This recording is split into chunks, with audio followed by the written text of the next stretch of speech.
What is the Global 195?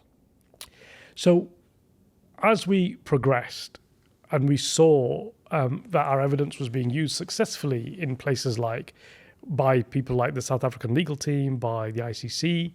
Of course, they've got other evidence available to them as well, but some of our evidence was provided to them.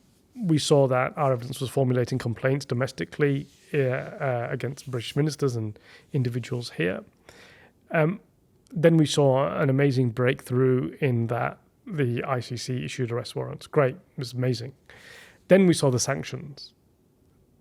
And then we realized that actually relying on the ICC alone was dangerous, not necessarily because of the ICC's own actions, but because of what the rest of the world might do to it and might do to its staff.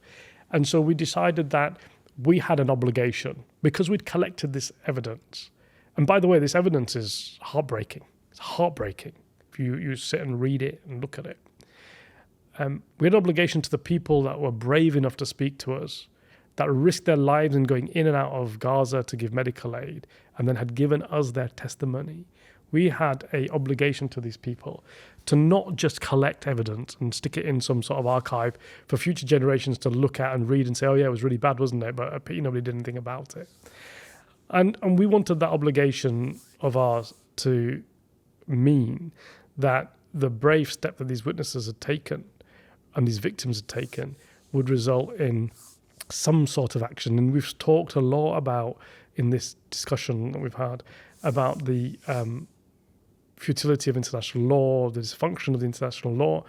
And so we decided that we would try to do what law enforcement agencies across the globe were supposed to do and failing to do. And so what we decided to do was to put together a legal team called Global 195. 195 because there are 195 countries in the world.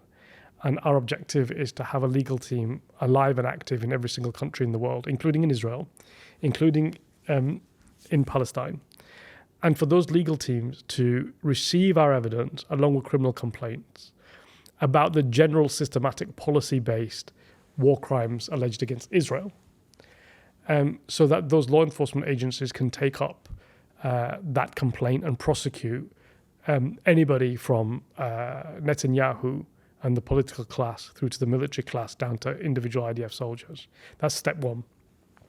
And we launched that with a significant number of countries that had worked on complaints in their jurisdictions and supplied them to their police forces.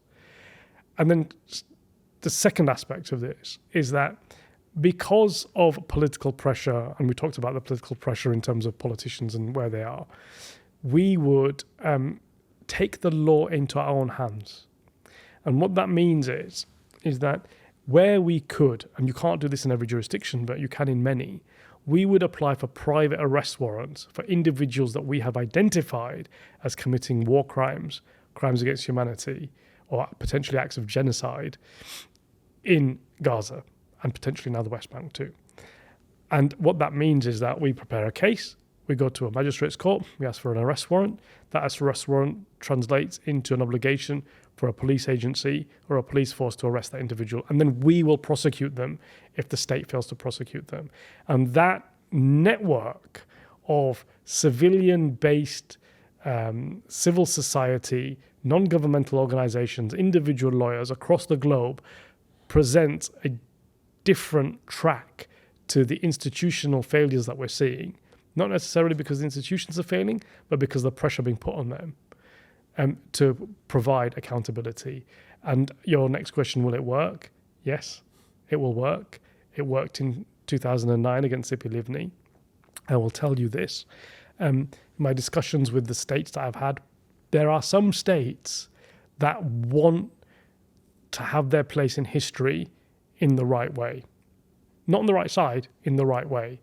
And in the right way means understanding the rule of law, understanding the principles of justice, understanding what the spiral of violence looks like, understanding what impunity is, and withstanding all of that to the degree that they will act on the evidence that we supply them to prosecute individuals.